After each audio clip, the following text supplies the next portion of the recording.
Hi, everyone. Mitch. Hi, everyone. Mitch from PickDogs.com here with Joe Madden, Ron Romanelli, and Brian Bittler. We'll have other handicappers joining us today as well. Just Major League Baseball on the card today, so just one sport, 15 games.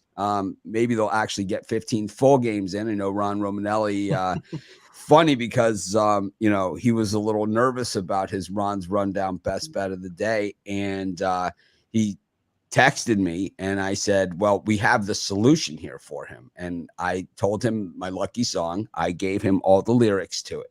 And then, yes, Nice. then I told him, I would text him and say, okay, I am singing right now. I hope you can hear me. So right when I'm singing, okay, the Yankees have that big rally. And I said to my wife, I said, I'm going to film this and send it to him. I'm filming me singing the song, and Aaron Judge knocks one like into next week, like a home run, while I'm singing the Bun Bun song. And I had it on tape, and I sent it to Ron, and that pretty much then the wheels were just in motion. But the problem was the Yankees spent so much time scoring those runs that, well, they got to the bottom of the eighth inning. Then it's tornado warning. They stopped the game, and his run line play was nullified as a push. Which that is welcome to sports betting. But NFL draft yesterday, my guy Pickens ends up going into the worst scenario that he can possibly go into. So I don't know if he might be one of those guys that ends up a few years down the line being the guy. I don't think he's the guy here at this point. I think it's just a bad spot for him. He went to a wide receiver loaded team with no quarterback, which is pretty much as bad as it gets. So you don't like him with the Steelers, though? No, not at all. No. And I thought Mechie also another guy with a bad spot. Where did he go? Sorry, Mitch. To the Texans. Okay. So I thought it was interesting that the Packers went to North Dakota State for a slow wide receiver for their pick. I did not understand that one. I don't know. This is why these guys pick these things, and why I'm sitting here with you guys on Saturday morning, I guess. But Steelers are good at picking wide receivers, though. They can get the diamonds in the rough. Yeah, but in the top of the second round, trading up, you're not necessarily looking for a diamond in the rough at that point. You're looking for an A game guy, and they were there, but they don't like. So when they had Randall Cobb, when he was like not the Randall Cobb that is now, like the real Randall Cobb when he first came up from Kentucky, the real Randall Cobb. Yeah, the real Randall Cobb. Aaron Rodgers was a lot more effective, right? A lot more effective then.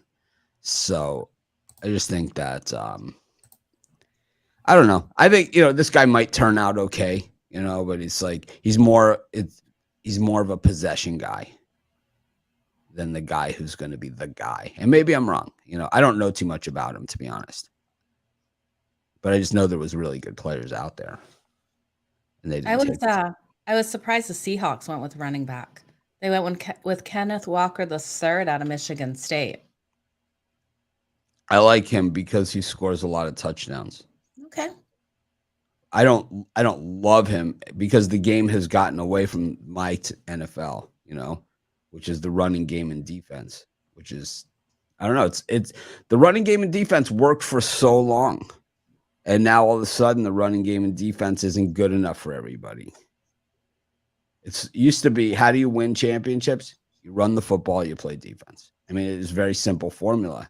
Now it's, run and gun and throw it all over the place and, whine to the refs about pass interference and, roughing the passer, late hits, ticky-tack.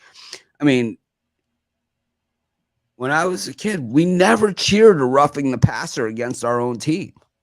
We never cheered it, Now it's like you get a roughing the passer against your team, like where the other team kills your quarterback on a roughing the passer, and people applaud this.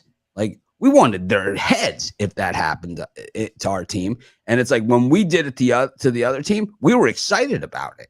We set the tone, It's like that's how Miami, the Hurricanes, used to do it. They used to come out in the first quarter, set the tone. First play, first time they drop back to pass. going to be a 15-yard roughing the passer. You know, that's the way it's going to be. We're going to set the tone, and it's not going to be like a little ticky-tack hitting the guy below the knee or whatever. It's going to be a nasty, no doubt, roughing the passer. Like, oh my God, you know, it's like, you know, like that's the way you play the game. You know, set the tone. True, but I do applaud the league for protecting these passers. But they're not protecting the passers, Joe. They're not protecting the passers. The rules actually do not protect the passer. That's the problem, is that the numbers don't indicate that they are protecting the passer. What the rules are saying is that you can't cover the wide receivers anymore. So you can't play textbook football anymore. That's why you're not seeing running backs taken, because if you can't cover wide receivers, and these guys, right, we heard the 40 times every single time these guys' names, 4-2, 4-1, 3-8 will be next, right? It's only around the corner before someone cracks the 4-second 40. It's really only around the corner. And the thing is that the statistics do not show that these rules protect the passer. These rules show that there are more quarterback injuries than there's ever been. And the reason why that is because the evolution of the NFL has gone to fantasy football, okay, which is a spread offense, meaning nobody blocks, everybody goes out, right? Just like we play in the backyard, right? Well, we used to play in the backyard. I haven't played in the backyard, right? But basically 5 guys on the line, a tight end who no longer blocks. He's just a wide receiver, right? They call him a tight end, but he's really a wide receiver in most cases. And then what happens is these guys all go out. You're not allowed to cover them. So instead of trying to really cover them and come up with zone schemes and stuff like this, which these quarterbacks just simply pick apart, right? They just pick apart. What they do is they say, I'm going to find the biggest guys I can possibly find that can run as fast as they possibly can, right? 4.3 guys weighing 300 pounds running 4.5, 4.6 40s. Never seen before in the history of the game, right? But now you see it, right? Now you see it. The guys are weighing 295 pounds. You're seeing linebackers that are running 4.4s that can cover wide receivers, right? If need be. But what they're all doing is they're blitzing on every single play. So what happens when a 290-pound guy running a 4.3 40 hits your quarterback? Well, it's going to break is what's going to happen. And that's why even the big guys like Ben Roethlisberger, 285 pounds, can't even make it through a season. And this is why these rules do not protect the passer. These rules have mutated the game into this quarterback standing in the pocket, everybody trying to hit him as fast as they can, you know. And the answer now is the athletic QB, right? The athletic QB, Kyler Murray, Russell Wilson, the guys who can run out of the pocket and throw on the run now, because these guys are coming. You know, they're coming on every single play. And we saw the draft choices. If it wasn't a wide receiver, it was a defensive lineman or a linebacker that runs a 4.3 40. Now, to combat the other part of it, because now you have this guy on the run, right? And Tom Brady, not built to run, right? And Jared Goff, another guy, not built to run. Guys like this, right? Not built to run. When they throw on the run, they're a lot less effective and a lot less accurate. Now we have the guys who are cover corners, man coverage, lockdown corner, right? This is the other term, the highest paid guys now. Now these are the highest paid guys on the defense. They cover the guys in single coverage out there because the quarterback's on a dead out run because everybody's rushing. And now the pass can't possibly be accurate. This guy is faster and he can jump higher than the wide receiver, because what they're hoping for is a jump ball. Because if the quarterback can set himself and throw, the defense has zero chance. Zero. Right? Zero. The back shoulder throw, they call it now. No, they call it because you're not allowed to cover the guy. But they call it the back shoulder, right? This is the term that's come into vogue in the last 8 years or something. The back shoulder throw. And we never had that back shoulder throw. We had the defensive back that was allowed to jam the receiver 10 yards down the field. And if that didn't work, they would take the stickum that is also illegal now and rub it in the guy's eyes and then throw him on the ground a few times. And that was the difference. The guy would come over the middle to catch a pass. They would say, oh, yeah, you want to catch that pass over the middle? We're going to make sure you never want to do that again. And that's the way the game was played. And there was nothing wrong with it. Most of the quarterbacks made it clearly through the season. You touch that quarterback, you know what they did? The next play, that offense tackle ripped your helmet off and started hitting you with it. That's how they did it. Jim Brown, they tried to grab him by the face mask. He bit their fingers, man. Tried to bite their fingers off. That's how you play the game. This is this is the real NFL. Anyways, aside from that, I don't know, Joe. I just don't agree with you on that one. I don't think it protects the quarterback. What do you guys think? I mean, am I wrong? You can say I think I missed the start of that one, but I think it sounds very similar. I think you're trying to. I think. Go ahead. Yeah, I was going to say it sounds pretty similar to the way driving down the lane used to be in the NBA. You used to get hit hard, and then you'd think twice about doing that again. Yeah, I can't do that anymore because now they have the Euro step. Now the Euro everything's a technical. The Euro step. The Euro step's a travel, man. Everything's a technical Euro if you don't step. touch the ball now. So hate the Euro step. I don't mind it. Anyways, Joe, you were saying I missed it.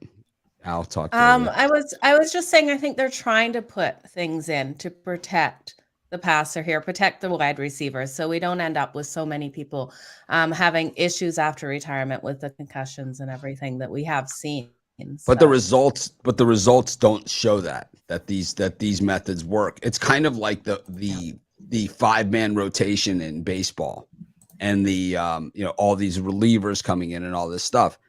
Back in the day, the guys used to pitch 40 games, 50 games, no problem.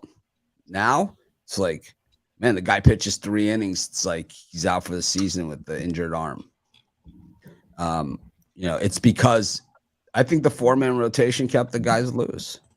I don't know. I think the NFL, as most people know, I bet the NFL, I follow the NFL, I do all those same things, but it's not my favorite sport. And it's because it's become this ticky-tack thing. And it's like when you saw the Super Bowl and when the fix was in, when push came to shove, and all of a sudden a play that they're not calling, a play that they're not calling all game long in the last 10 seconds of the biggest game of the year with the second largest TV market driving for the score, they decide to call it.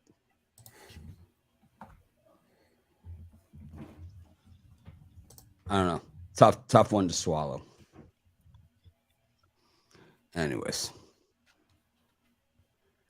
I don't see them protecting the quarterbacks. I see it all being talk. It's all talk. If you want to protect the quarterbacks, go back to a game where the running game is part of it. The way they used to protect the quarterback is pound the football between the tackles with a good old fashioned fullback. That's how you did it. Mike Allstott, even, I think after Mike Allstott, that was the end of the fullback. The Patriots had a few here and there in between, but really you don't see the fullback anymore. And until we come back and see the running game between the tackles, but the way the clock moves now in the game, because they have the continuous clock, so you can't really even afford to do that anymore. Because the other team is wide open because you're not allowed to cover the receivers, and you got a surgeon there at quarterback.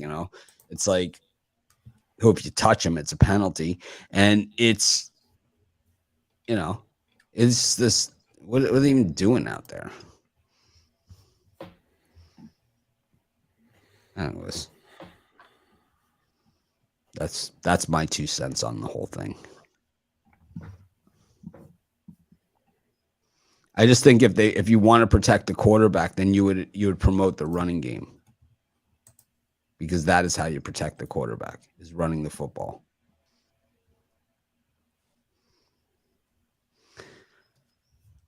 We could just play touch football with the quarterback.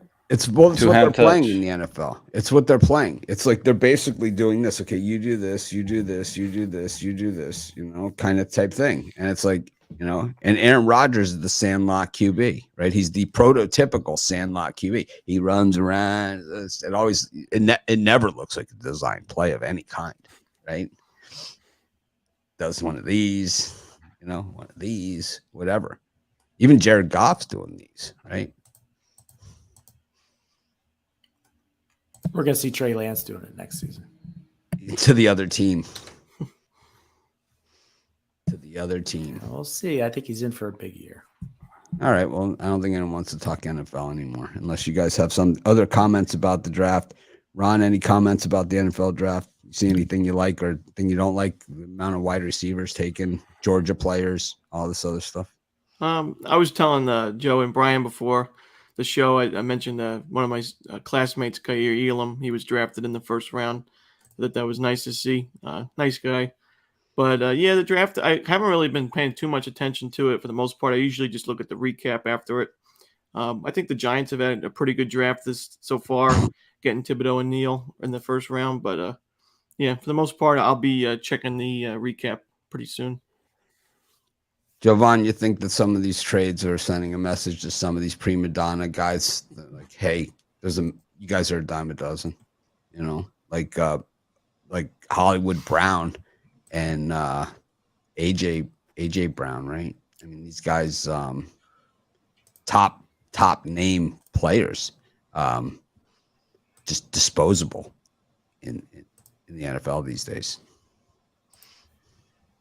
I mean, if you're going to go on a case-by-case basis, you could say A.J. Brown's a top-tier wide receiver, but, other guys like, Hollywood Brown, I went up. Marquise Brown is Hollywood Brown, am I correct?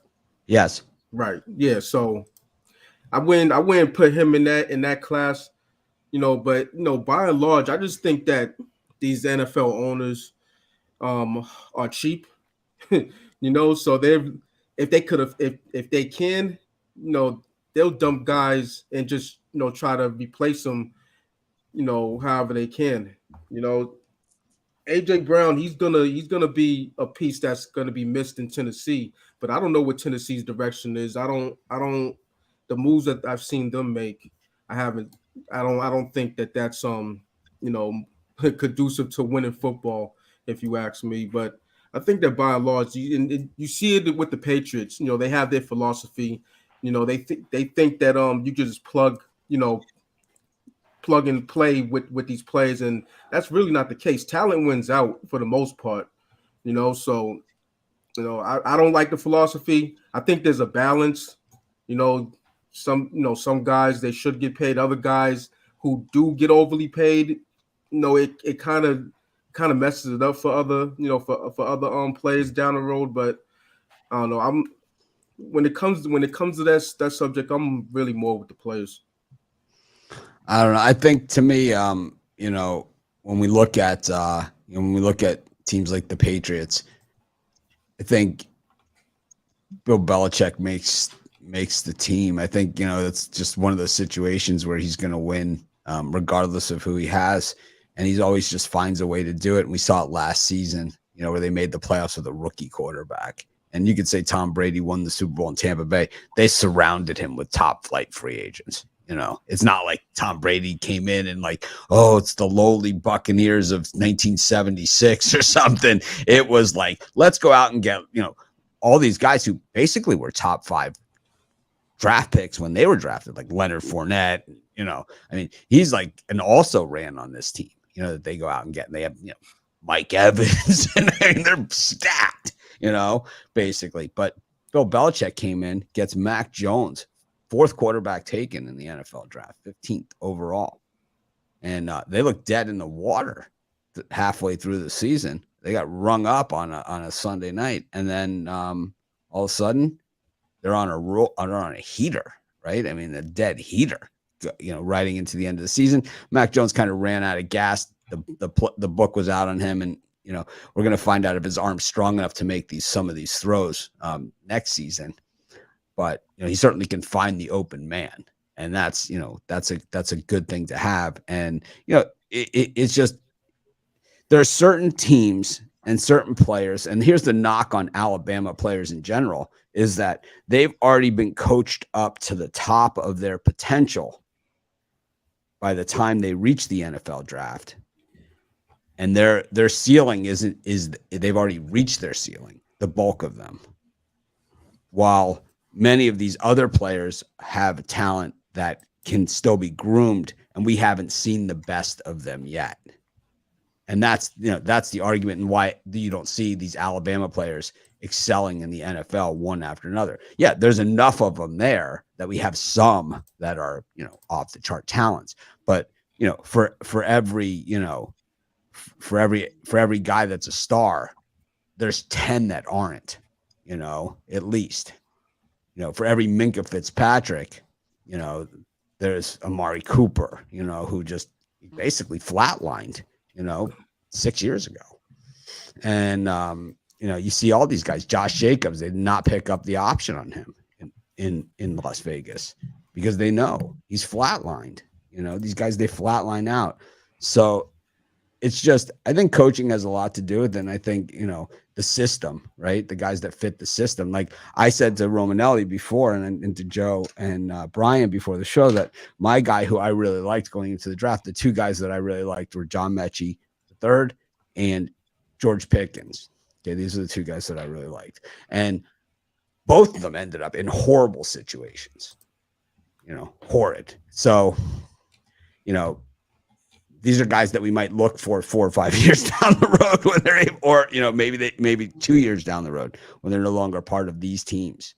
I mean, Pickens goes into a team loaded at wide receiver and then, with no quarterback at all. And Mechie goes to the Texans. I mean, that pretty much says everything.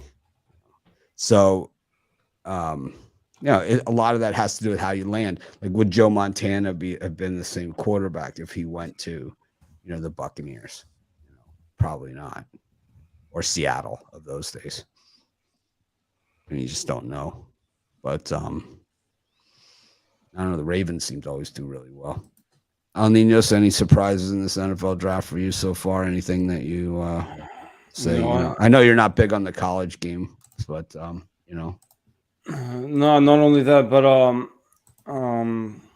the Raiders, they basically gave all their picks away to get Devontae Adams, so I'm okay with that, But it didn't leave too much interest for me in the draft as a fan. But again, so much going on with these other sports. I think I'm gonna have to catch up on it a bit later. So I didn't pay too much attention to it. I thought it's interesting that Buffalo went with James Cook in the end of the second round, considering they've gone running back first round, recently. They took Hill out of Utah just was it 2 years ago, right, in the first round, and now they go James Cook in the second round, which means one of two things: either they're not thrilled with Singletary and Hill in their backfield, which is damn good backfield, right, or they're just simply going, this is the best player available. It's Dalvin Cook's little brother. That's not a terrible strategy in the draft. I mean, I don't mind going after the best player because you can always trade and you can always work from there. So this Cook is more than fast enough to return kicks for a year, more than fast enough to be the kick returner for the year. Generally, that's what they do with these early round running backs. The first year, at least that's what they traditionally have done. They make them the kick returner on the kickoffs, not on the punts. The punts, it's like you got to have like the guy who can really, dance around back there a little bit. But on the kickoffs, though, a guy was just straight away dead speed like Cook has. I mean, if he gets his hand on a kickoff, my guess, I'll make this prediction: James Cook will return a kickoff for a touchdown in the preseason. And I mean, I always like a guy with speed. I mean, you can teach a lot of things. Speed is one thing you can't really teach, and so it leaves a lot of room for potential and growth from there. So it does. We had this discussion the other day with Brian. Any sport with the speed. We had the speed discussion the other day with Brian, and I still believe that You could be as fast as you can be, but you still got to catch the ball. You know? It's like That's something you can learn. That's something you can learn. Some guys can, some guys don't. Some guys just just cannot catch the ball. It's crazy. There's certain receivers that just cannot catch the ball. You figure if you practice hard enough, you could learn it, right? Brian, anything for you on this subject? I know you were a lot of not too much. I saw the Eagles drafted center out of Nebraska and another player from Georgia, inside linebacker. But so the guy that they got from Georgia, the inside linebacker, I believe was the biggest dropper, right, in this draft. The biggest drop, like he was a projected first rounder, and he went in the third, and he's the number 1 ranked linebacker in this draft. 19th ranked overall player. He went at 83. No, maybe there's some red. Yeah, the red flag was that he ran the 40 like super slow. Was the red flag. But if he does work out, and we'll see what happens there. Joe, I know you were big on the quarterbacks. Another one lands, a couple more land yesterday. Malik Willis, Tennessee. They cutting bait with Ryan Tannehill, or just a project for the future? I think a project. I think definitely Tannehill will be a great leader for him, and I think it's a good position for him to go in under him. So I like that. I was just really surprised that Seattle didn't get a quarterback. I think that was the biggest shock for me of the draft yesterday. So Matt Corral to the Panthers. I know this was an area of concern for you. Who the Panthers going to take? Are they going to take Malik Willis? Or are they going to take Corral? So the hand size on these quarterbacks, what are we looking at? I think both of them have bigger hands. That's for sure. So they should be good there. Should be good. All right. Big hands, easier to grab their balls. Anyways, footballs, Ron. Well, it's good when the wide receiver has big hands too. Yeah, you want your quarterback and wide receiver definitely to have big hands. All right. Well, there you have it. Big hands, quarterbacks, and wide receivers. Wasn't it Jordan that refused to play with anyone that couldn't palm the ball? Maybe. I heard someone said players that. Yeah. could, though. Most of those NBA guys probably don't have much trouble doing that. The only NBA guy I can't remember that couldn't was Muggsy. Probably. He was 5'3". He was good though. Oh, he's super fast. If you're 5'3" and you start in the NBA, you are very fast. Is really what it is. There's been 2 guys, right, in recent history that have been like that, Muggsy and Spud, and they both were super fast. It was like ridiculously fast. That makes up for a lot. But anyways, we spent about a good half hour here on the NFL draft. Kind of not advertised, but I thought it was fun to go over it. I definitely, I have my opinions of the NFL. I'm way open to hear other people's opinions on it. I'm not dead set. I would love to be able to get back to being an NFL fan again. I'm a season ticket holder for the Miami Dolphins. I have been since the day the team started. I've been to 1 game since they moved out of the Orange Bowl.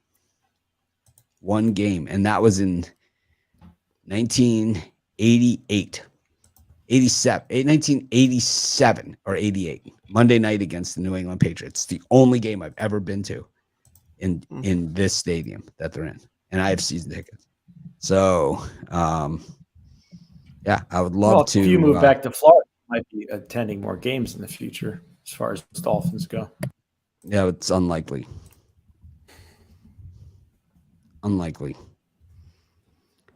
Anyways, they could basically have an NFL game across the street from me. I wouldn't pay to go see it. I would not pay an NFL ticket price. I would not buy, I would not do it. I don't support the product. The only, it's part of what we do here for a living. So obviously I need to pay attention. But as far as it being something that at this point that I think is, they're just better sports, a lot better sports than that. I don't know. It's something that they had and it wasn't good enough, so it's like they had to ruin it. Anyway, speaking of ruined, we got the Diamondbacks against the Cardinals. They ruined the Cardinals yesterday. Got the Toronto Blue Jays taking on the Astros, another home game. The team that had their night ruined yesterday, though. Vladdy Guerrero Jr. came back to the lineup and did hit a home run to nail our home run prop there. And another home team loser yesterday, the San Francisco on the Washington Nationals. So 3 home team losers looking to bounce back here. Joe, what do you think? I think all 3 probably bounce back today and in a big way. I'm looking at the under between Toronto and Houston. I do think we have a lower scoring one with both these pitchers up today. They played so strong. Like, these offenses are incredible. I was on the over yesterday. We got that nicely, but I do think we see a lower scoring. I think 8.5 is too high for today.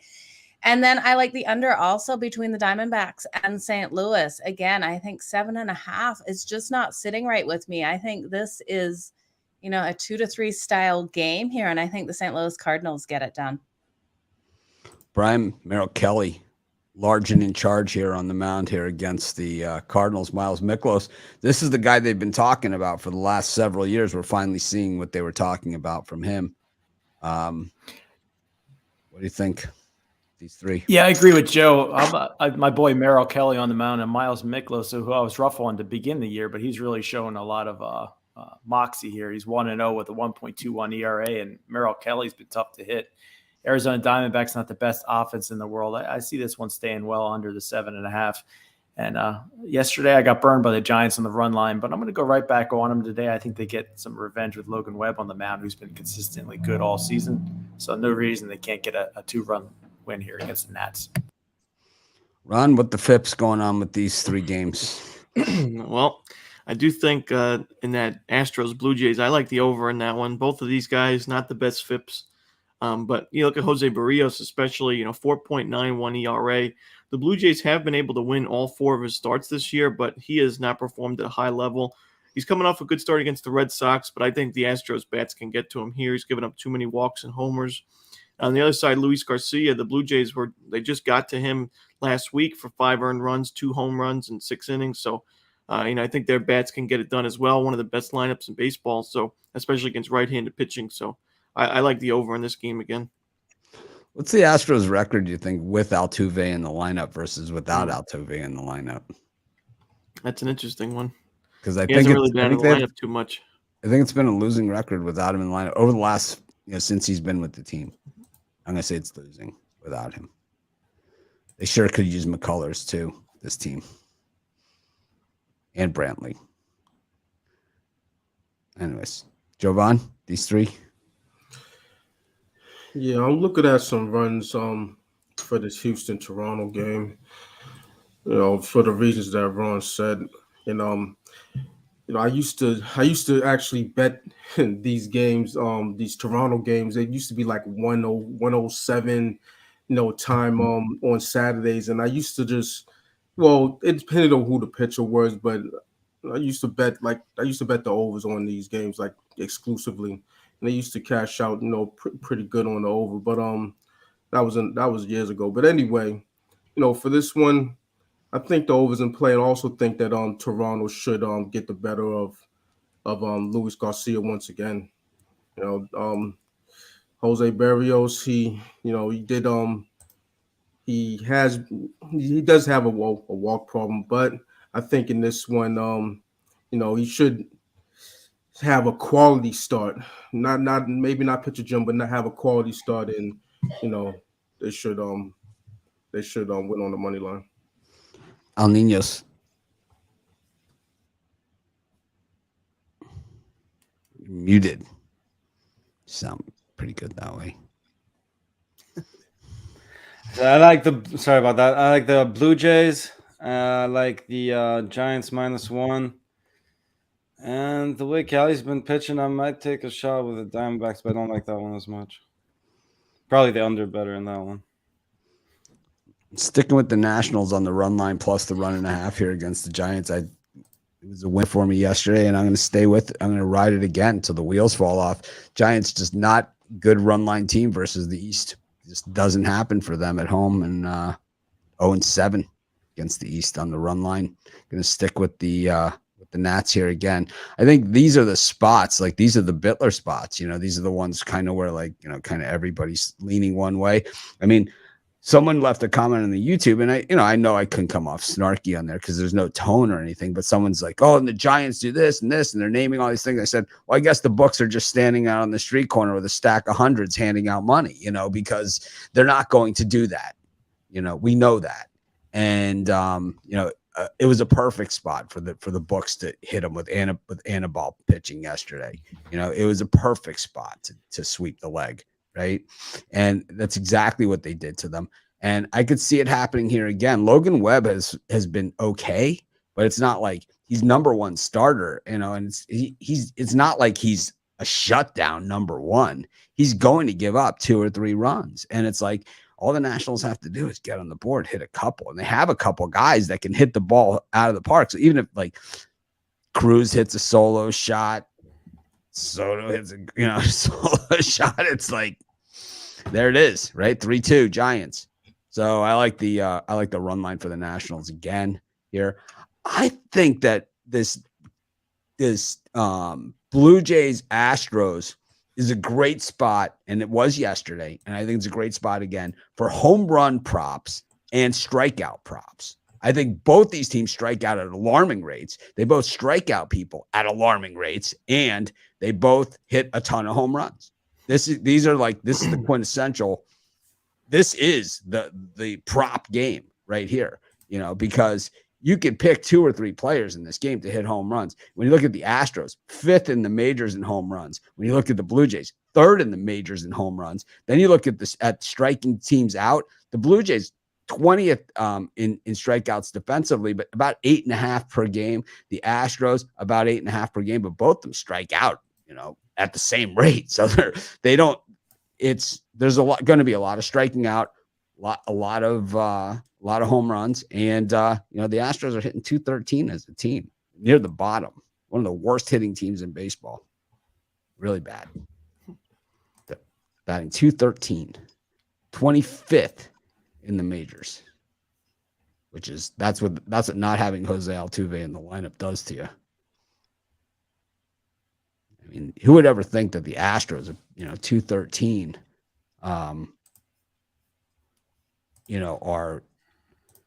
who would think that the Astros would be one of the worst hitting teams in baseball? So the only teams, that hit worse for average are Oakland, Kansas City, the White Sox, the Reds, and the Diamondbacks.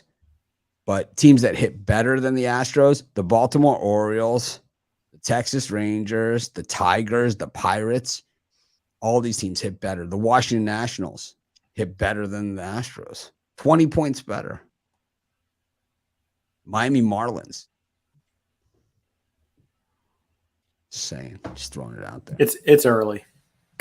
Oh, it's way early, but it's Jose Altuve not in the lineup. That's what it does to them, because Altuve is a pest, right? Not only does he knows what he's doing as far as his Apple Watch, right? But we're talking about like the other stuff that he does.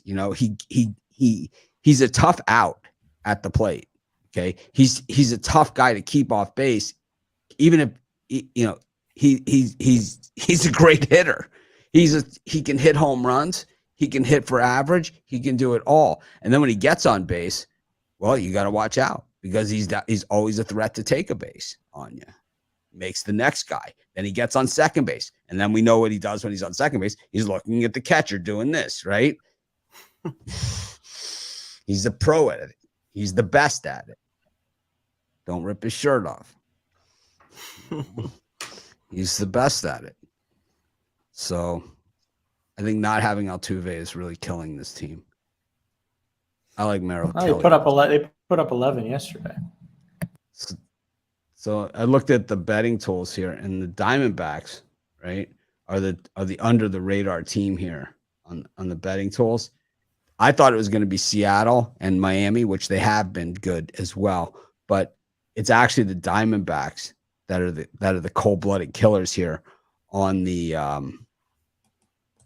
profitable teams 2 big wins against the Dodgers will do that for you. And yesterday, another big one, right? Another big one Another yesterday. big one yesterday, They were a big price again yesterday. Yep, So when you look at the profitable teams, and in baseball, the season's less than 30 days, so we could break it down to the last 30 days. And we can look at just the money line. And you look at MLB. It's the Mets, Angels, Rockies, Padres, A's in the last 30 days. And the Diamondbacks in the last 30 days they're profitable for the season, right? But when you go on just the last week, my guess is they're number one. They're up there. They're number 3. So the Marlins are number 1. The Brewers are 2. Diamondbacks 3. Angels 4. Brian jumping off the Angels at the wrong time. Padres, Ron Romanelli's Yankees. This is the money line, not the run line. That was rough. But anyways, you guys should take a look at the profitable teams at the betting tools. These aren't my opinions. These are the numbers, right? So I know people criticize me like on the betting tools on the shows or whatever. These aren't my opinion. These are the numbers. So it's all. Don't shoot the messenger. But I know you guys love to shoot the messenger, especially when it's me. Now you got Romanelli. Eventually he'll piss you off. I doubt it. They'll still be like, I don't know. Anyways, we got the White Sox against the Angels. I've checked out of my relationship with the Chicago White Sox. I know Bitler was still trying to cram me back in there, but it just didn't happen. I've been on the Angels, and I was on the Royals against them. I double reverse run line minus 2.5. I've been really fading these White Sox. I hate Tony La Russa, and do you think he gets fired or steps down? I mean, because we can't go on like this, right? I mean, we need marriage counseling here in Chicago with Tony La Russa, because we need to separate amicably on this one. You know, it's just not working out for me. I'm not getting what I need, and he's not getting what he needs. And yeah, it's ugly, right? I mean, I could accept the losing on the road because that's what we do, but 2-8 at home. Yeah, we didn't need Rodon. Nah, they don't need him. Good. Oakland versus Cleveland broke my heart. Oakland did last night. Runner on third base with 1 out, could not get him home to tie the game up and get it to extras. Had in the 8th inning, a home run that was not a home run all the way at the wall. It wasn't meant to be. And Chris Archer makes his triumphant return back to Tampa Bay, where it all started twice, against Shane McClanahan. For the Twins, who are turns out as good as they are at home, they're equally as bad on the road. So it's they're fun. I love teams like this, where it's like we've figured them out, and it didn't take us that long. It's like Twins home, run line. Twins on the road, other team run line. It's like, I love it. It's like, thank you for taking the guesswork out of it for us. Ron, Al, what do you think? These three. Yes, as lovely as that sounds, have to disagree on that last one. I have to take a shot with the Twins at this price. Well, I'm not. I'm not. That's not my opinion. Those are the numbers. Yeah, that's fine. I'm just reading the numbers. Yeah, that's fine. I don't mind going against the numbers sometimes, and I will on that one. I'll take a shot with the A's as well. A little dog there, and the Angels. So 3 dogs there for me. Yeah. All money line. Jovan, what do you think of these 3? I don't think much of Chris Archer, to tell you the truth. So I'm gonna take a shot with that run line with Tampa Bay and Shane McClanahan. And as low as the total is in this Guardians A's game, we'll take a shot with this under. I think it stays under the total. Twins 0-4 in their last 4 on the run line on the road. Romanelli, what do you think of these three? Yeah, give me the Rays on the run line. I think you could probably lay 2.5 here as well. Twins have been a pretty good money makers in the recent games, but that was all at home. Now they're on the road here, and they did not look very inspiring yesterday. 6-1 loss, and now I think they're really at a disadvantage with this starting pitching matchup. Shane McClanahan going for the Rays. Usually when there's a lefty on the mound, that means Luis Ariz is not going to be in the lineup for the Twins, one of their best hitters. Gets on base virtually every time. He just seems like he's an automatic base hit. And the Twins lineup suffers a lot without him in the lineup. And Chris Archer, although he has that 3.18 ERA right now, I think it's pretty misleading. He's not getting a lot of strikeouts. He's had issues with the walk and the home run ball. Facing his former club, I think they know a little bit too much about him here, and I think they can get to him. So with a sharp McClanahan on the mound and facing Chris Archer, I like the Rays.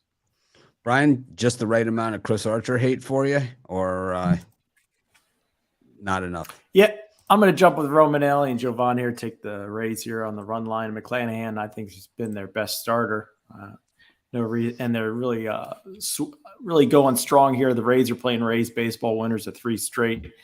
I'm going to take the Chicago White Sox again today, just to lean with Vince Velasquez on the mound. It's really a battle of 2 terrible starting pitchers, but Velasquez can get a good start every once in a while. The White Sox are desperate. So, and then the Oakland A's, I'll take the Oakland A's at home plus money. Cole Irvin is a scrappy lefty. Bieber has been lights out, but I think the A's can get revenge from yesterday, and I like the price on him. So, is it the Vince man crush, or it's like you just think they're due? Because the White Sox 2-8 at home, 2-8 at home. The Angels 6-2 on the road, and last night it wasn't really a close game or anything. It wasn't like the White Sox had a chance at the end. They had a chance. They had the bases loaded in the 9th inning, in a 5-1 game. And Mighty Casey has just struck out, but wasn't pretty. But Brian, just not. It's the White Sox are his Orioles and Pirates of this year. Joe, how about you on these three? I can't trust the White Sox to get the hits in today, so I'm going to take the under 7.5 in this one. I just don't see them contributing enough, even if the Angels do get the hits. And then I think as well, you've got to ride the under between Cleveland and Oakland. I think this is definitely going to be a 2-3 style game, and I'm going to lean on the A's to get the win here. I just think both these pitchers are going to be great today, and I think runs are going to be very hard to come by. And then I guess I like all 3 unders. I like the under between Minnesota and Tampa Bay Rays today. I think we've got strong pitchers up. These teams trend so nicely to that under, with the Twins going 4-0 in their last 4 road games to the under, and the Rays sitting 5-1-1 in their last 7 games to that under. I think this again is another 2-3 style game.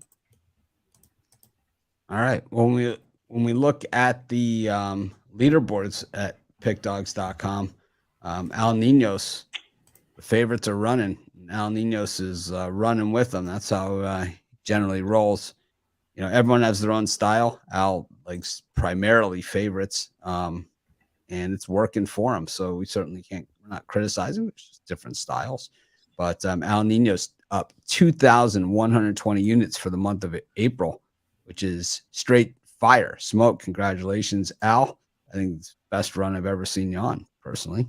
And, over the last 7 days, up 1,032 units. And yesterday, plus 500. So no complaints there. What do you got on store for today? I know it's just Major League Baseball today. Yeah, I've had a couple money line dogs mixed in there, but yeah, so a pretty heavy favorite. I mean, a favorite heavy for the most part. I got a 3-pack today, and I got a couple extra plays for everyone on the longer term passes. Believe me, I would take to be up to 2,120 units for the month. I'll give out all favorites and then some. I'll give you'd be surprised how many favorites I would give out to hit those kind of numbers. Trust me. I think even Brian Bittler would be giving out a lot of favorites. 2,120. Well, I think everyone here and everyone out there watching would take it any way they could get it. Props, whatever. I mean, you know, and it would take that. It's tremendous. I didn't mean it as a thing. It's just, I meant that's your style. Yeah, for the That's most your part, yeah, absolutely. That's your yeah. style. And everyone has their own style. I'm the dog reverse front line. I mean, that's Absolutely. right. I like swinging for the fences, Yep. you know. There's different ways you can beat the books. Ah, and you've proved it. You've proved it. And you're up now for the year as well. So if you would have gotten Al Ninos's yearly, you are tap dancing. But how much are your like yearly packages and monthlies and stuff? I believe, let me take a look real quick. Do you give out picks that are not like in your 3 packs that you give out just extra picks too, right? So there's today a I lot got of 2 value extras. there. Yeah. Yeah, so there's extra picks. That's Definitely. I did the same thing. It's like I might have a 3-pack, but I have other picks that are not even involved. They're like for the longer term subscribers. Yeah, it's always your best way to go. I mean, you get a better deal, and then you got a 2-for-1 capper specials, which are an amazing deal, really. But yeah, I got my. Let me see real quick. I got the yearly pass is 1,500, and so that averages out to about what, $4 a day. And then the monthly is 400, weekly is 175, 3-day pass is $90. So for $175 for weekly, 35 picks. So probably like $5 a pick or less. Oh yeah, right now with the NHL and MLB going on, The NBA get playoffs start tomorrow. Yeah, NBA less to choose from there, but definitely I already got 1 pick out in the NBA for tomorrow, and yeah, definitely going to be a lot of picks with the baseball going on. All right, Jovan, number 3 for the week at Pick Dogs all the way around. A winning April as well. You've been with us about 1.5 years at this point, and I think you've been on the leaderboard the entire time. Number 2 overall this year. So you guys are 1 and 2 for the year. What do you got for today, Pick Dogs? Just a Major League Baseball 3-pack, not major, $39.99.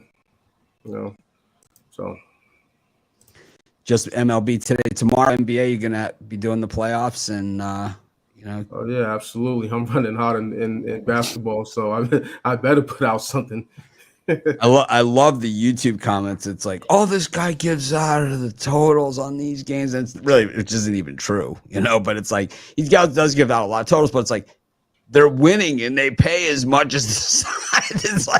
It's like I can't possibly cash my ticket on the under. It's like, it's like I never understand this. It's like, but he has generally, and maybe he doesn't make it as clear in his videos, and maybe I'll put in a graphic in there. Get Jovan's side on this game in his premium picks, where he's plus, and maybe I should do a better job. I do the graphics on Jovan's videos, so I'll work on some new graphics to show people, because I love the comments. And speaking of videos, we got the new king. The king is dead over here, and we have the new undisputed king of the YouTube channel, and that is Ron with the rundown, closing in on 10,000 views a day here on the rundown. And he's been doing this for 3 weeks in the second least popular sport of all of them, which is amazing. It's a credit to to the hard work that he puts in. And I think, the way that he does the style of the show, he adds in these quick facts, and he you could tell that he's not just throwing something together, he's not, here to pitch, like you watch some of these other channels, and you see these guys, and they're just there for a pitch, and it's like they might say something about it, whatever. But Ron really is giving out a ton of value. And I mean, how could there not be value on free? But he's also got his Ron rundown pick, $15 guaranteed, which is actually comes out slightly more expensive than buying his 3-packs or weeklies or whatever. But it's a low entry point, and it gives his fan base a chance to who might not normally buy premium picks a chance to get them. Ron, what do you got to say for yourself? Yeah, I'm really humbled by the support we were getting on those videos. It takes a lot of work, but it's worth it. I enjoy making the videos. I love baseball, so it's really not hard work when you love what you do. And really the purpose for the videos, rather than just like a pick dump where you just take my word as gospel and take every single pick I give out. It's really more of a way to try to get you to think different about baseball, make you a better handicapper. I give out a lot of information that a lot of people maybe didn't know before watching the videos, some advanced analytics stats that maybe go on, they're not very popular. So it's just kind of a video to give you a lot of information, give you my opinion. So far, the picks have been doing really well, and also start getting you thinking about different things in baseball. So I think a lot of people are enjoying it, and I really enjoy making the videos, and we're going to have it all season long. So, but I've got on the premium side of things, we've started the $15 pick, like Mitch mentioned, the rundown play of the day. And since we started that on Monday, they've gone 4-0 with one push. That was last night because of the Yankees tornado delay. Unfortunately, we had that 12-2 winner, but couldn't finish the game. But we're going to have another play today. I've also got another pick that's just for long-term subscribers, so you can check out the long-term plans. And yeah, just looking to keep going in baseball. It's really been my number one focus. Yeah, yesterday I was talking to Romanelli, and I said, when you watch baseball as much as like I do and Ron does, and pretty much we all do, you're going to see something at every game that you've never seen before. But you're also going to hear, if you listen around, and to some of the announcers I listen to, other ones I don't listen to, but the ones that I listen to are normally just full of information and really tell you the interesting stuff, not the, and some guys have fun with it. Other guys are more serious. I listen to both. But the most interesting stat I heard yesterday, and I told this to Ron on the phone, was that Yadi Molina and Adam Wainwright as a battery, and we're not talking about games where Wainwright has won that he started. We're talking about games that the Cardinals won that they've started as a battery, are second on the all-time list, and they're one game away from becoming the winningest for the team. And they didn't get one yesterday, right? But they're becoming one game away from the winningest battery for the team in the history of baseball. And I couldn't remember the name of the people of the record they were going to break. Warren Spahn and Del Crandall. That's how old this record is. Okay, you don't see records like this anymore. So here are the lists. Okay, Mickey Lolich and Bill Freehan. Okay, these were the Tigers of one of the greatest pitching staffs of all time, right? Mickey Lolich and Bill Freehan, Warren Spahn and Del Crandall, Red Faber and Ray Schalk, Don Drysdale and Johnny Roseboro. This is how hard it is to crack this list.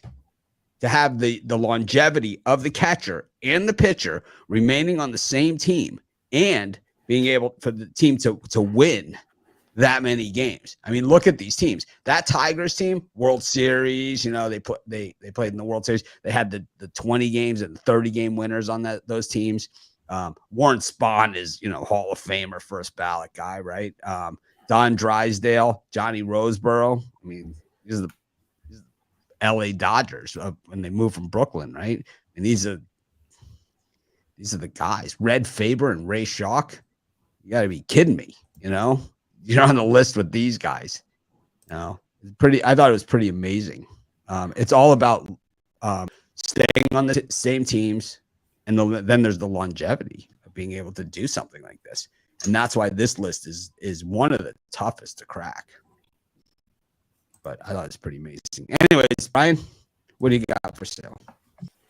I got my Get Back 3-pack yesterday, 2-in-1 in Major League Baseball's NHL and NBA. That did me in. You get my best 3 bets in baseball for $50 at pickdog.com premium picks. Remember, Ron Romanelli, #1 baseball handicappers. Make sure you check him out. And Jovan, #2 overall for the year. And we got Nino's #1 and seems like everything. So we got all the all-stars here at pickdogs.com. Oh, I forgot Joe yesterday. Joe Madden crushed it with plus 500. So. And you look at this list, 1963 to 1975, Lolich and Freehan. Crandall and Spahn was 1949 to 1963. Wainwright and Molina, 2007 to this year. So, 15 years. Red Faber and Ray Schalk, 1914 to 1926, which just shows you how many more games pitchers used to start than they start now. Drysdale and Roseboro, Los Angeles Dodgers, 57 to 67. and then Red Ruffing and Bill Dickey. That's like the Babe Ruth teams, you know, of the that's 1930, so just outside of Murderers Row. 1930 to 1946. Steve Rogers and Gary Carter, Montreal Expos. They had the best. If you go back and you look at those teams that they had, Fernando and Mike Scioscia is on this list. Bob Feller, Lefty Gomez, and Bill Dickey, another Yankee combo on there, 31-4. How about the Yankees of the 30s?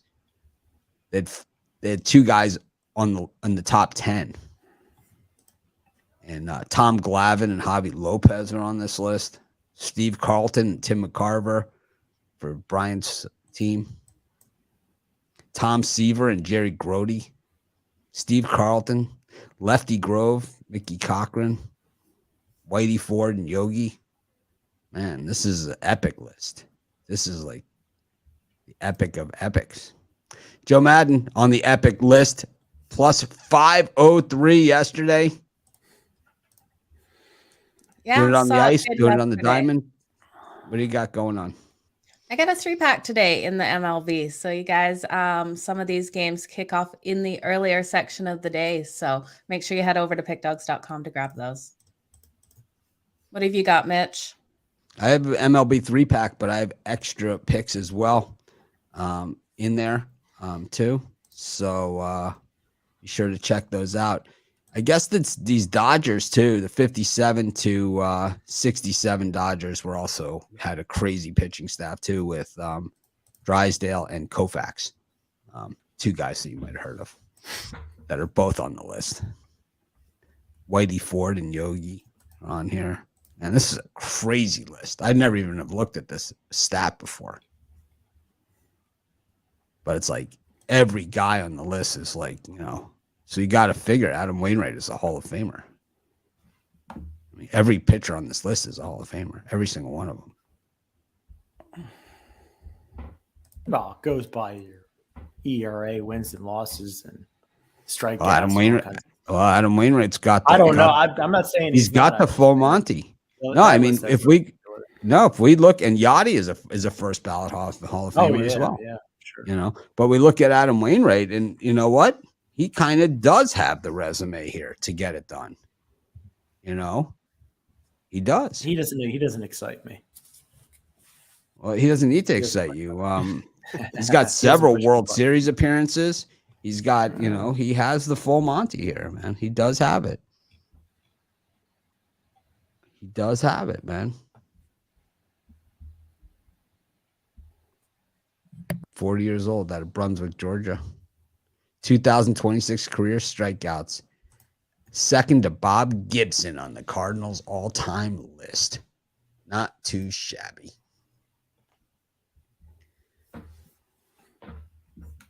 Anyone else here old enough to have ever seen Bob Gibson pitch?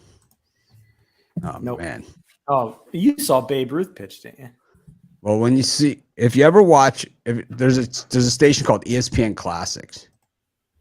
And if you watch, it's not a heavily watched channel, but if you kind of once in a while, if you just see what's up and coming, they'll generally show that Cardinals Tigers World Series is one of the ones that they show on there, and Bob Gibson pitches I think every game, so you got to see it.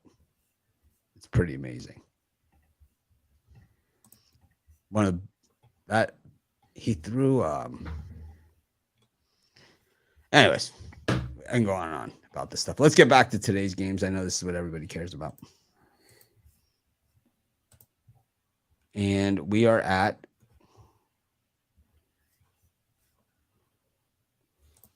Seattle, Miami. 6:10 time slot. I got it. Seattle, Miami, Pittsburgh, San Diego, and Texas, Atlanta. Joe, what do you think of these three?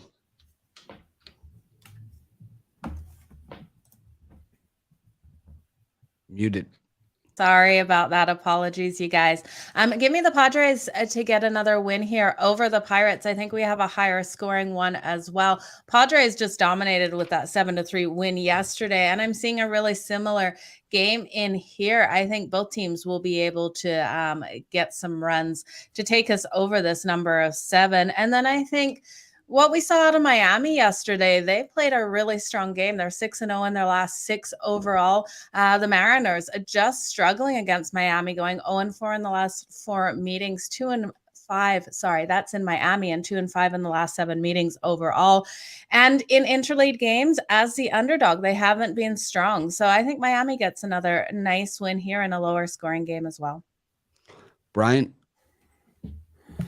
Yeah, I really like my Miami Marlins today. Luzardo has been hit or miss, but I think he's starting to come into his own, and Marlins are playing good, solid baseball. I'm going to take a shot with the Pittsburgh Pirates just to lean. Brubaker's been awful, but I think he's maybe their second best starter. I think they bounced back a little bit against the Padres today. Ron Romanelli. Well, there's 3 main rules that I live by in my life. 1, treat others the way you would want to be treated. 2, always brush your teeth before you go to bed. And 3, fade Bryce Elder when he's a favorite in any spot. So I'm going to have to take the Rangers on the money line here. Bryce Elder cannot be a favorite in this spot. I know he's going up against Dane Dunning, but Dunning's a little bit more accomplished, and Bryce Elder has a real issue on the mound. I think right now he's not ready for Major League ball. He walks a ton of batters coming off a performance where he gave up 6 walks to the Marlins. Before that, he gave up 5 walks to the Padres. Teams haven't been able to burn him yet, but today could be that day. So give me the Rangers on the money line in that one. Does it bug you that Elder always does it with a smile on his face too when he screws you? It's kind of like, I just screwed you really bad, but and he's always got this big smile on his face. I'll tell you what, irks me. It irks me too. We get him today. Al, we're gonna wipe that smile off his face. Likes the Mariners in this one, and I like the over in that Padres-Pittsburgh game.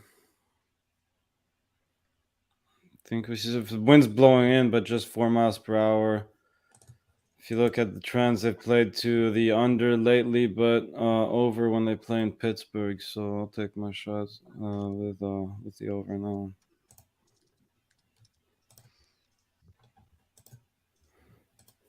I wonder, is the roof open or closed in Texas? I think for a day game, the roof is going to be closed. So I don't think that wind's going to matter. No? I don't know. That's what I saw. Tough. I don't know. Which one did you say?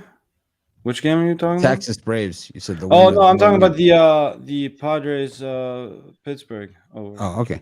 Yeah. I thought you were talking that one. No. Anyways. Yeah, I don't know. I still got to go with the Braves. The Rangers are kind of on my pay no mind list. 2-9 at home this season. They stink. I mean, they just absolutely stink. I'll probably take the over in that game too, though. 6-14 on the season. Dane Dunning he doesn't do anything for me. I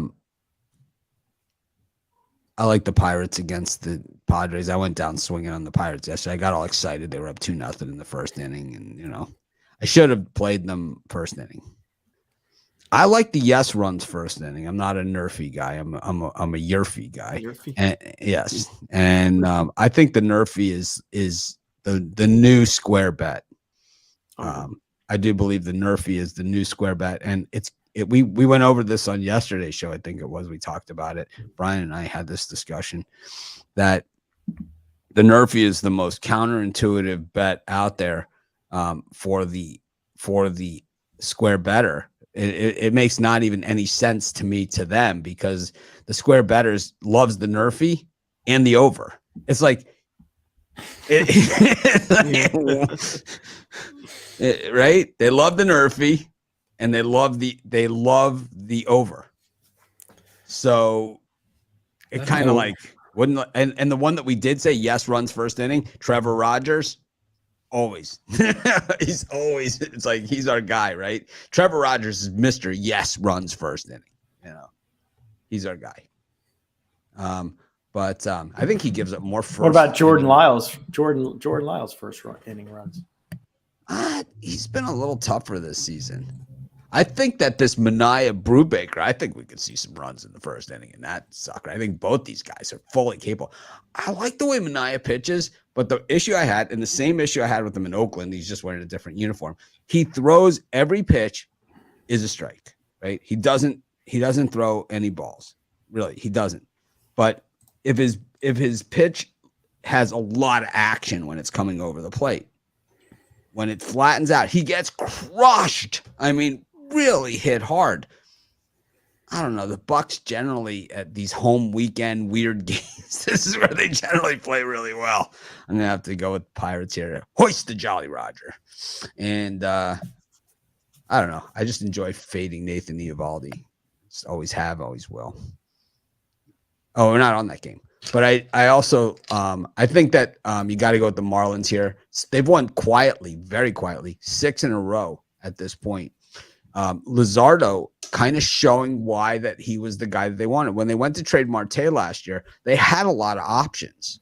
Everybody wanted Marte when he went to trade him, and this was the trade that they took. Was Luzardo was the guy, and they had a million pitchers already. But this was the Marlins guy have 4 pitchers that give them a chance to win every single game that they play. But Luzardo, we're starting to see exactly what they saw in him, because last year he had like an 80 RA or something, right? He was terrible, 6.44. So Luzardo's numbers before coming to Miami the last 2 seasons, 6.87 and 6.44. This season he's 3.77, but that was all in that one game against the Cardinals, 4.1 innings, 7 hits, 5 runs, 4 earned. Outside of that, against the Braves, 5 innings, 2 hits, 1 run, 1 earned. 4 walks, 8 strikeouts. And of course, that game against the Angels, which he lost in Anaheim. I mean, what more can you do? You know, what more can you possibly do? He went 5 innings, 2 hits, 1 run, 1 walk, and 12 strikeouts and lost. Like, I don't know, man. He got a no decision. The team lost, but he got a no decision there. I don't know. I like Luzardo, and I think this is really super cheap on Robbie Ray, who people just are enamored with. Super cheap. So the books are begging you to take Seattle here. Pleading with you. Just they're out in the corner, just handing They out. got their tin cup out. No, not for the tin cup. I got a guitar over here if they want to borrow it. Red Sox and the Orioles, it is Spencer Watkins moved back into this spot to play against the Red Sox. We've got Eric Lauer against Justin Steele in Milwaukee, and the Brewers, they kind of woodshedded the Cubs yesterday. Kinda.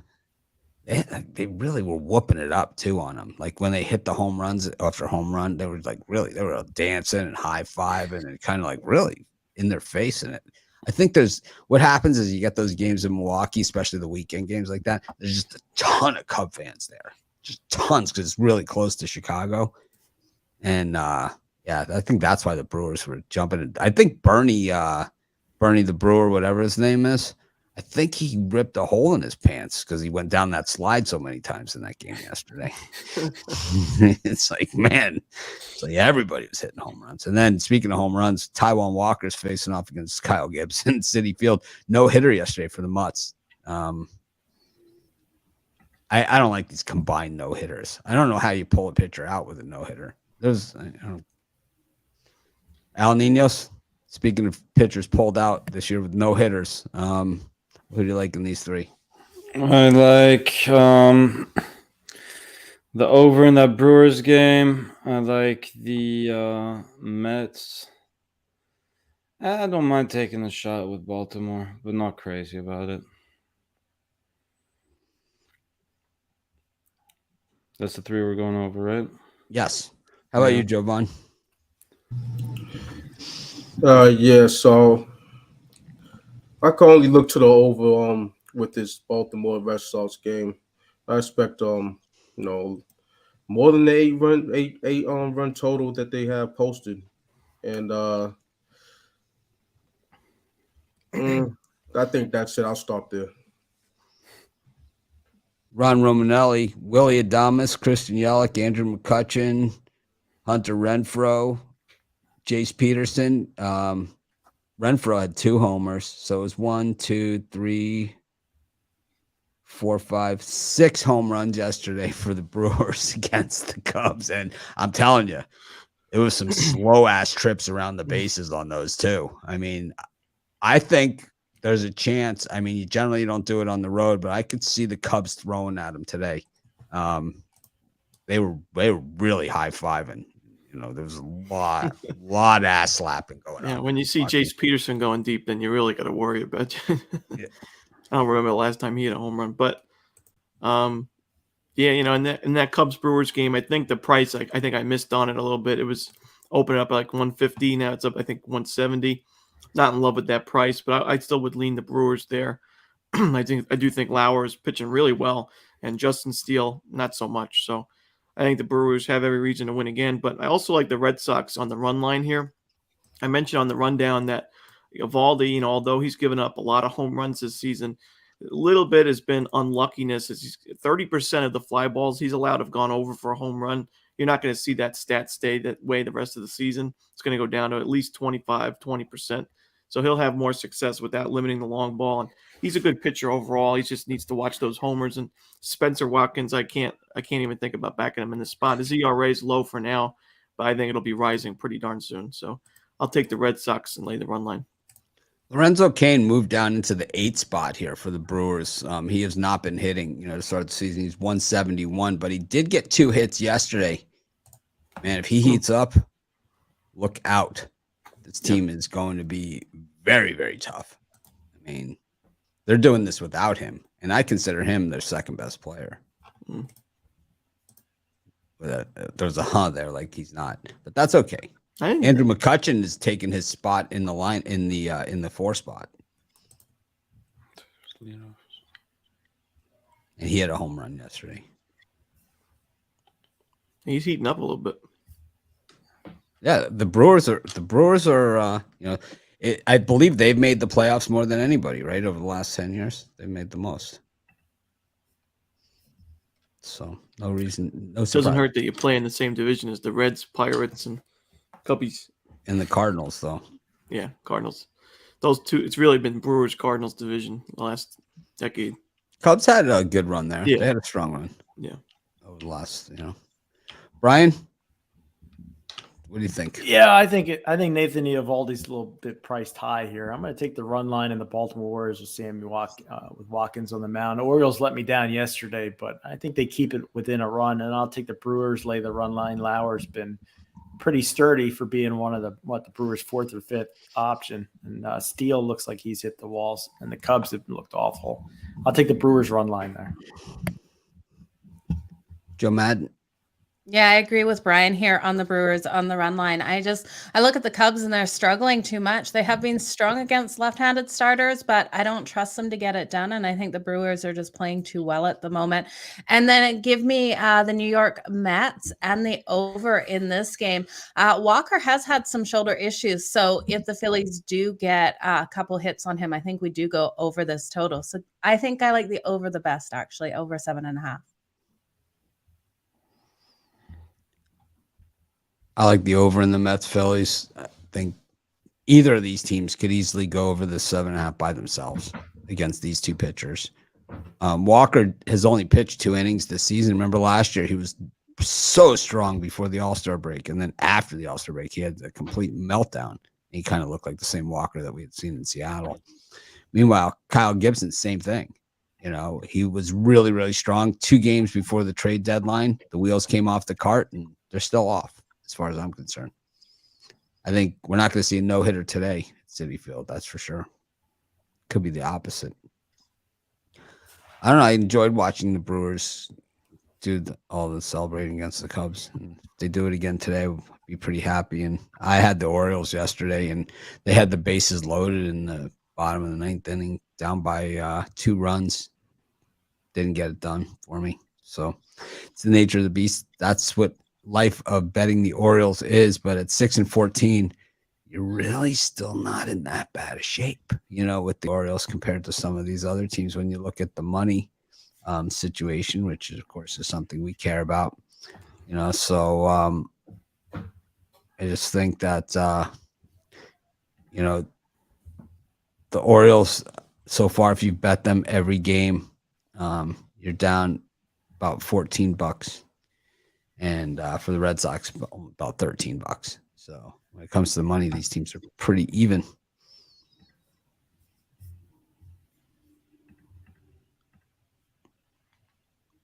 We move on to our last set of games.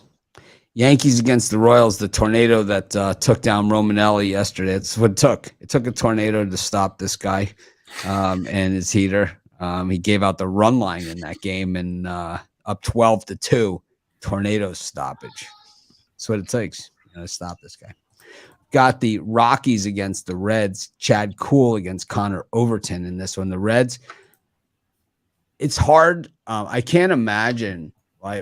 If I've played on bad teams before too, it's like, and I made the team, so how good could they have been? And 3-17, you can't win the division in April, but you sure as hell can lose it. And the Reds are in that position here. And I think what we saw last night was where they were in this tight game with the Rockies, and things were kind of going okay. And then it's 1-1, right? It's a 1-1 game. It looks like they're getting out of trouble. They have runners on the corner, but it looks like they're going to get out of it. And then crack, McMahon hits the 3-run home run, and it's 4-1. And they show the Reds dugout, and they have this look on his face. Here we go again, and it's hard not to quit because you have so many people. They're playing for jobs. They're playing for all these things. I mean, Bell is gone, right? I mean, he's gone, but it's like, but everybody else, and I said this, a number of times already. It's like, here's a small market team that got rid of, their 2 all-stars, Winker and Castellanos, right? So they haven't been able to replace these guys, and that's a big part of the issue here. I think Pham looks pretty good. He's been playing pretty well for them. It's not like a total disaster, but it's not good either. And then I think this situation. So you guys know I'm anti-Dodger and all that other stuff, and he's always fading the Dodgers, whatever. But I think this is one of those spots that there's no way I'm betting -345. I really don't care who's pitching and what the situation is. But this is one of those situations where you could say, if you're ever going to bet 345, this might be the place, because Bo Brisky, I could see this 20th round draft choice being a deer in the headlights starting in Dodger Stadium against Clayton Kershaw on a freaking Saturday night. It's like, you want to talk about a lousy spot for a rookie, for a 20th round draft choice. This is it. This is about as bad as it gets. And I'm not saying that the Tigers won't be able to hit Kershaw or any of those things, but I would say that my guess is this Brisky has grown up watching Kershaw, that this has kind of been his thing, right? So I don't know. What do you think, Al Ninos, about this situation here? No reverse run line here for you, Mitch. I can't even go reverse run line in this game. No. Yeah, I think you're right. I mean, it's overpriced, but the only way I could look at this is Dodgers -2 to take them run line and on the alternate run line. Or if your book gives you that -2, just take that. Only way I can look at this game. All right, let's see. Total. Yeah, I mean, maybe the over 2, but yeah, I prefer Dodgers -2 here. All right, Jovan. Yeah, the Yankees are swinging a hot bat. Gotta ride them, as far as I'm concerned. Going up against Carlos Hernandez, who he's given up at least 3 runs in each of his first 3 starts, and I think they scored that 8 by itself. So Yanks on the run line and the over, and keep on fading those Reds. What can I say about that? This is about the extent of where I would lay juice at, as far as any baseball game. So 145, still rock with the money line for the Rockies. Ron Romanelli. Yeah, I think the nightcap is not the strongest. I lean towards the Yankees on the run line. Hopefully, you can get that game through 9 innings. But I also think the Dodgers run line is the only way to go there. I would lay 2.5 runs. Bill Brisky, had pretty good expectations for him going into his first start. He struggled quite a bit, though. 2 home runs allowed against the Rockies, and it's not going to get any easier with the Dodgers here. And Clayton Kershaw is pitching the way he does, and 3-0 with a 2.65 ERA. I think he has another strong showing. So I could see the Dodgers winning this game by 3 or more. So I'll lay the 2.5 runs with them. Brian, Joel Embiid out for the Sixers.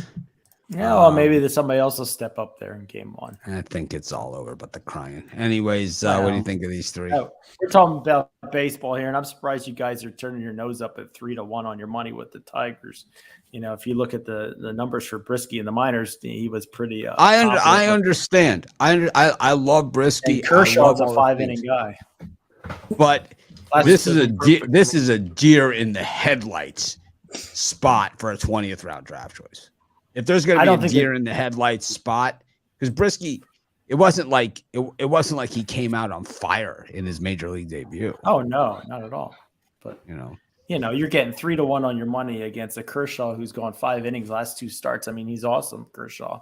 But then you got the Dodgers bullpen, a Tigers team that's desperate, it's been losing. You're getting minus 365. Don't grow on trees. I just I'm going to take a shot here with the Tigers. I'm not selling my house to bet the Tigers tonight, but I'll take a crack at them. I'm going to go a little bit public with the Yankees. I agree with what everybody said. I know Mitch will probably be opposed to me here, but I think Garrett Cole's going to have a dominant performance because he usually dominates the crappy teams like the Royals. Got Hernandez on the mound, probably the worst case he's got. So I'll lay the run line with the Yanks, and then I'm a glutton for punishment. I'll take the Cincinnati Reds with Connor Overton making his first start. 2.84 ERA in the minors this year and 0.95 WHIP over 19 innings pitched. So I'll take a chance with Overton against Chad Kuhl, who's not going to keep up a 2-0, 1.10 ERA. So do I smell a White Sox Reds parlay here? I'm going to take White Sox Reds and maybe even the Tigers as well. I like the Nationals better than any of those. It's called the suicide parlay.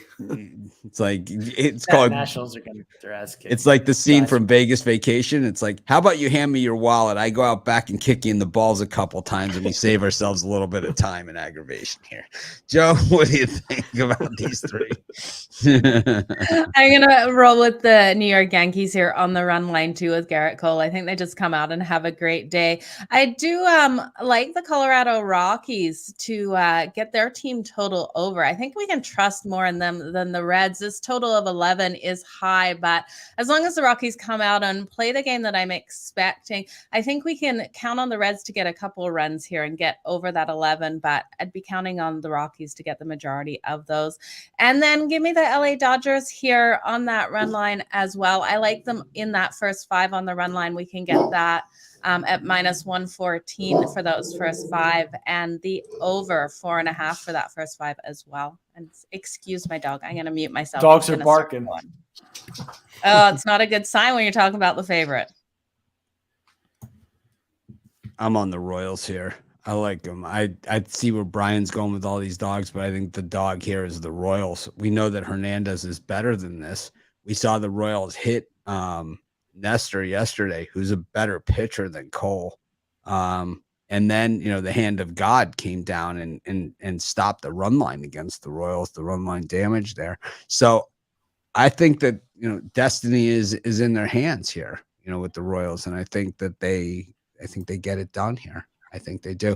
I loved, and I know Romanelli and I differed on this, but I love the coverage on Apple TV. I love it. I don't listen to the sound, so I have no idea who the announcers are or heard a word that they had to say. I love the way you're watching the game from the dugout. Like you're on the field watching the game.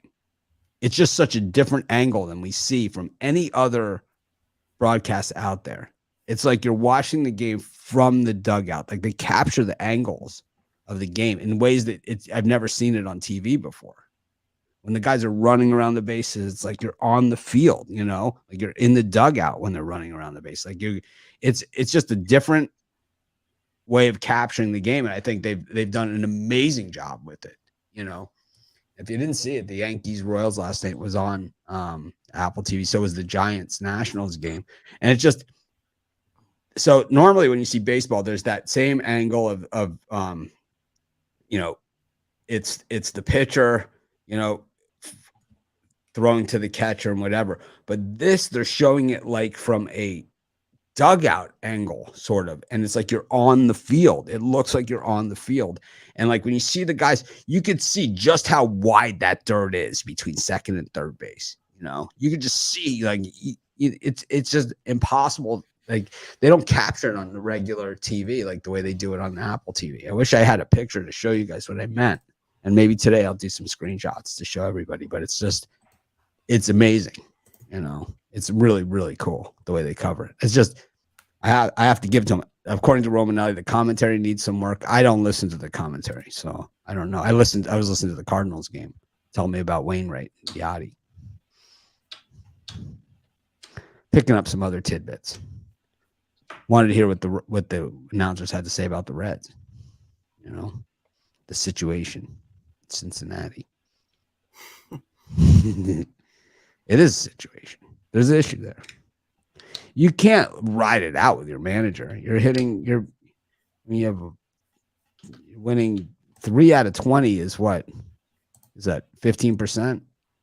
15%.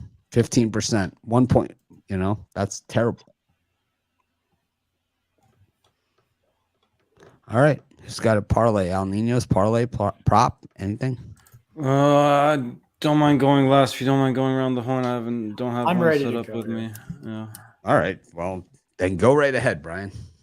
I got my shitty team parlay here. I got the Chicago White Sox on the money line, teamed up with the Pittsburgh Pirates and the Cincinnati Reds. Those 3 teams today. Get it done. Gross. If it cashes, that's going to be a big return. Oh yeah, definitely. It's not going to happen. It's in Well, the good bank. luck to you, Brian. Money in the bank. The Reds got to win first. I wouldn't parlay anything with that. Just them winning is kind of a 16 parlay in itself. But Then you're not even getting that much value on them either. yeah, I mean, it's not. I think over to It's the gone solid up a pitcher. little bit. But- No, it's gone up and down actually. Yeah. Chad Cole's been good. That's a tough one. It's just like it seems like there's been games that the Reds should have won. I think with Malley on the mound, they had a good chance. Even last night, I think the pitching matchup was in their favor. But if they can't win those kind of games, I don't know how they're going to win these kind of games. But they're not going to win 3 games all year. That's for sure. That's true. For my parlay, I'm going to take the Miami Marlins, the Brewers, and the Mets all on the money line there.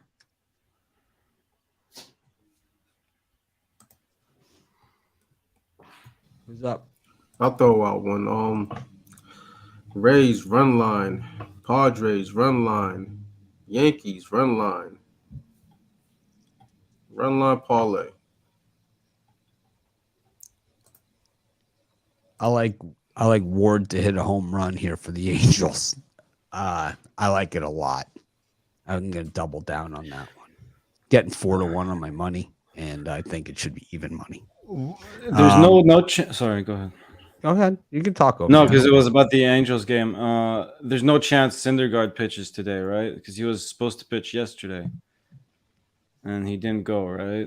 And I'm not seeing anything confirmed yet, but it's saying Suarez, yeah. But, Yeah, Suarez should be pitching. Yeah, I think Syndergaard. Let me see. because he said he was non-COVID sick or something, right? So, Yeah, illness. Yeah, Suarez should be the guy. Yep.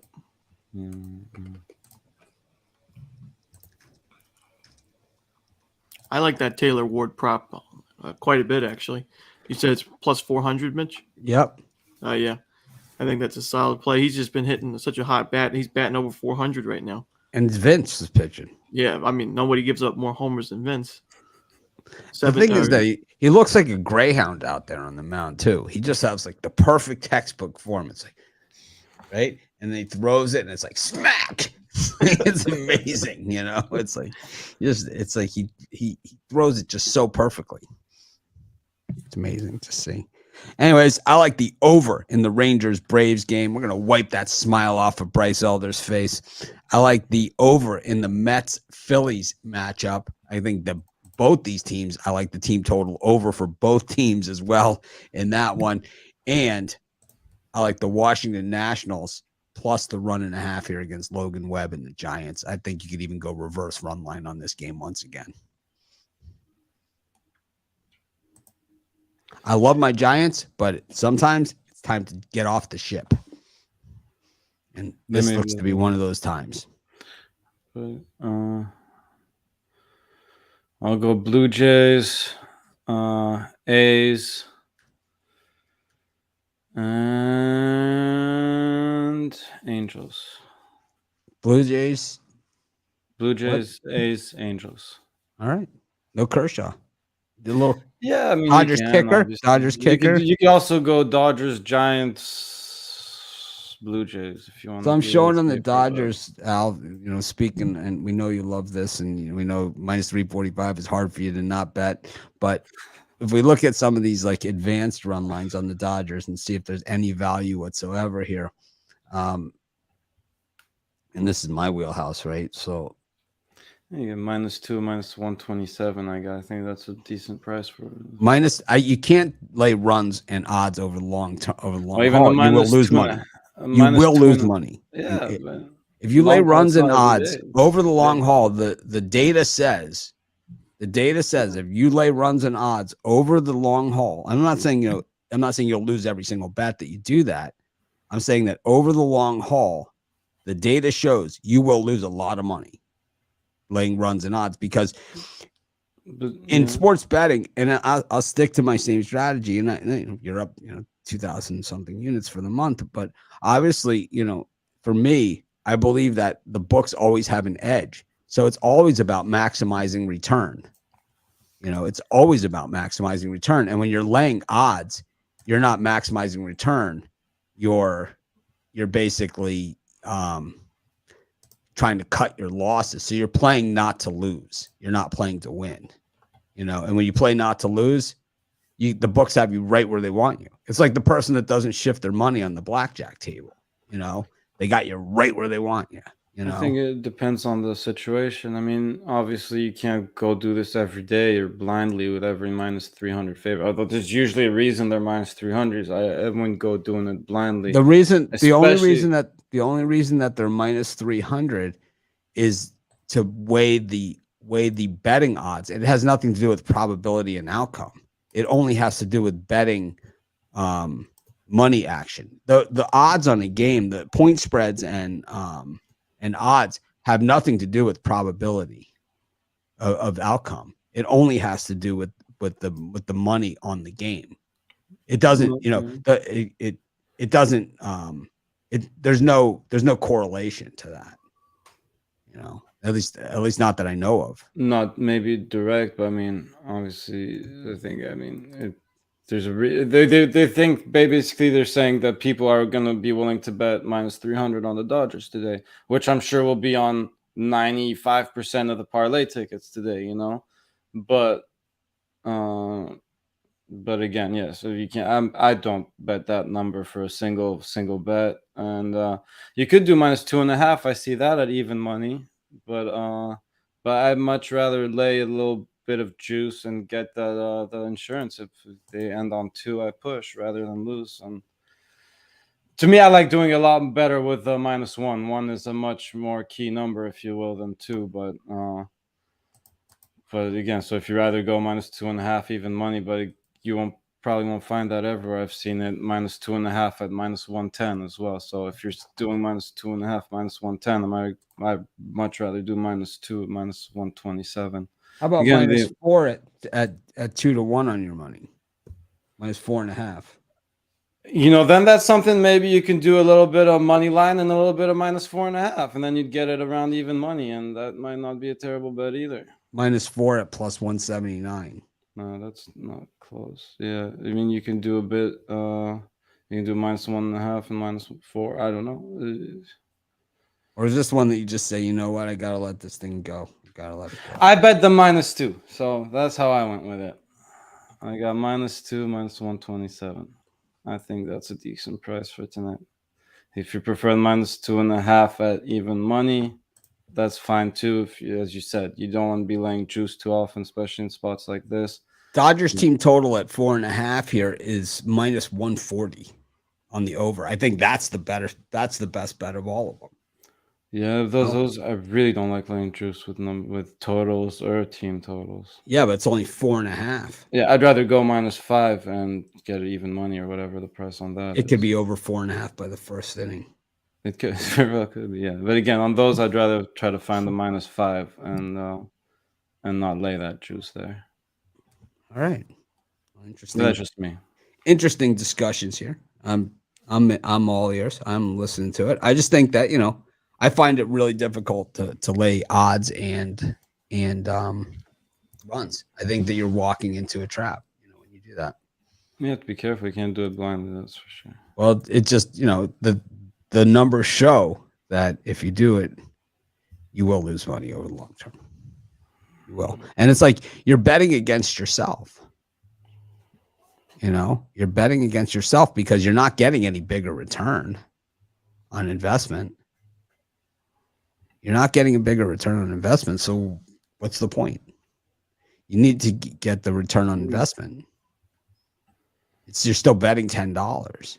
It's like betting to win 10. Right. Anyways. All right. Thanks everyone for joining us. Appreciate every one of you. We could talk about this stuff all day. But go Tigers. All right. They're great. Make it a winning day. We'll see you guys tomorrow. We'll have NBA playoffs. NHL playoffs start on Monday. What's the deal with the one NHL game tomorrow? What does that have to do with anything? It's a leftover. So Just what a does it mean? leftover. Is there any They just have implication? to get the game in. No. There's no implications. It's a meaningless game. Absolutely meaningless. Take the over. Maybe they'll let us play. Go Kraken. I can't skate, but I think I would enjoy it. Yeah. You go out there in your sneakers. You'll get it done. Yeah, flip-flops. There you go. All right. Thanks, everyone, for joining us. We'll see you tomorrow. NBA playoffs start. No Embiid. Embiid is out. So before you guys put in all the YouTube comments, we know he's out. Orbital fracture. Wow, bad timing. Bye, guys.